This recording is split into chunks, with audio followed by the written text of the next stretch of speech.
Anytime you hear yourself saying, oh, well, they only got rich because they had mommy and daddy who were able to fund their dreams. They only got rich because they had a rich husband. You're not exposing them. You're exposing your resistance to becoming them. So in this video, I want to show you how you might be unconsciously creating resistance to your dream life and how to stop doing that. Our brains have been designed to keep us safe, right? It's focused on survival. It's not focused really on expansion. It doesn't really care about your so-called dreams, about your so-called goals. It just wants to keep you safe. So your brain needs to make success feel distant to stay comfortable. So it creates conditions. They are different from me. That could never work for me. They had rich parents. They are more educated. They have all these connections, da da da da da. This is literally your brain saying, don't expand, stay safe, stay in the familiar, stay in your comfort zone. You don't realize this, but every excuse you give for someone else's success becomes a rule your life has to follow.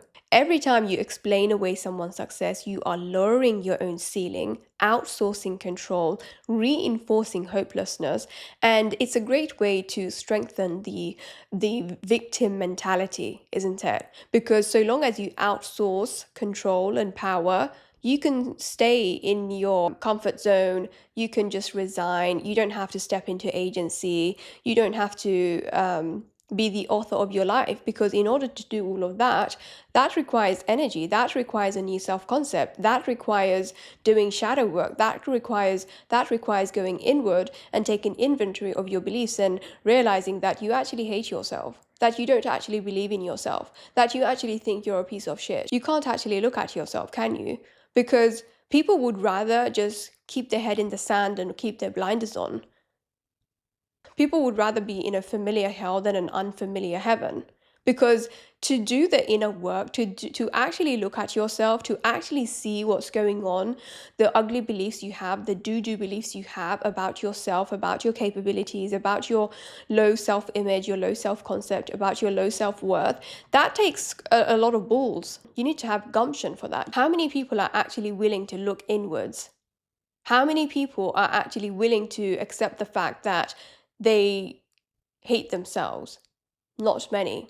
Yes, privilege exists. Yes, some people are born into the right families who have the connections and all that good stuff. Yes, I do acknowledge that, but you're not actually pointing that out to create awareness. You're pointing at that to opt out, to opt the fuck out. I've attracted a few people who are very systems focused and politically charged, who are trying to tell me that I'm tone deaf because apparently I'm blaming everything on people's childhood trauma and financial trauma and not taking into account that there is a system, there is capitalism, there's structural hardship and material conditions.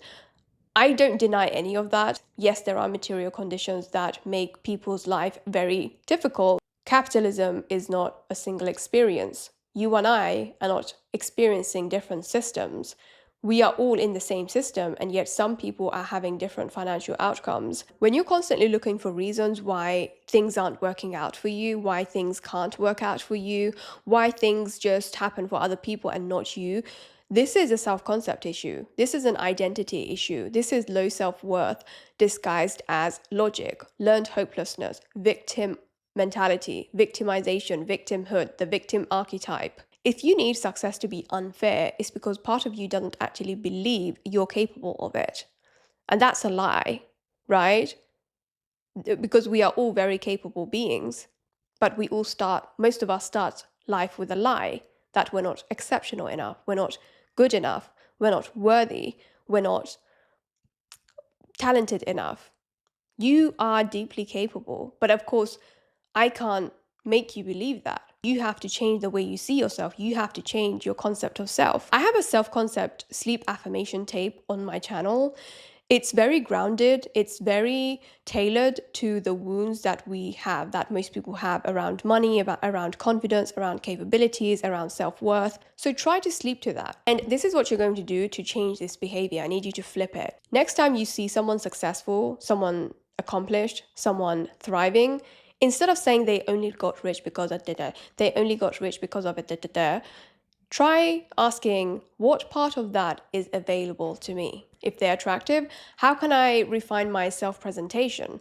If they have connections, how can I build better relationships? If they have a rich partner, get curious about what standards or beliefs allowed that dynamic.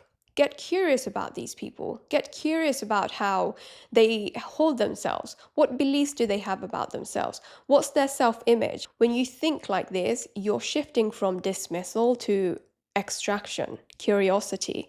And this will actually align you more to the life that you dream of instead of creating more resistance.